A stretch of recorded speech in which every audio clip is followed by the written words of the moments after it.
Hi, I'm Carmel Debadine. I believe food shouldn't just taste good, but it should look awesome as well.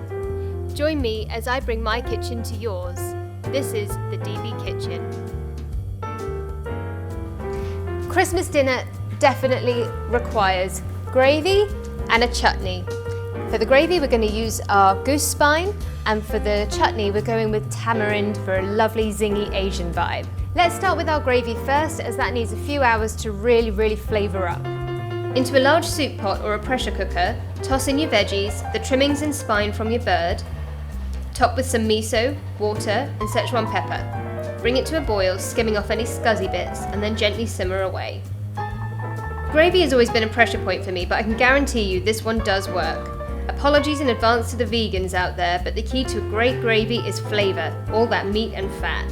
Strain all of this loveliness into a saucepan while your bird's in the oven. Once we strain the gravy, we're going to add in the remaining miso and let that simmer down and really thicken up, and then it should be ready by dinner time.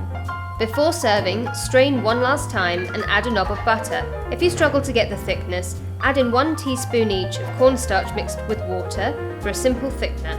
Serve in a gravy boat or in a mug or whatever. There's no judgment on a semi-lockdown Christmas. For the full recipe, please go to my website, thedbkitchen.com, and check out our Instagram page @thedbkitchen.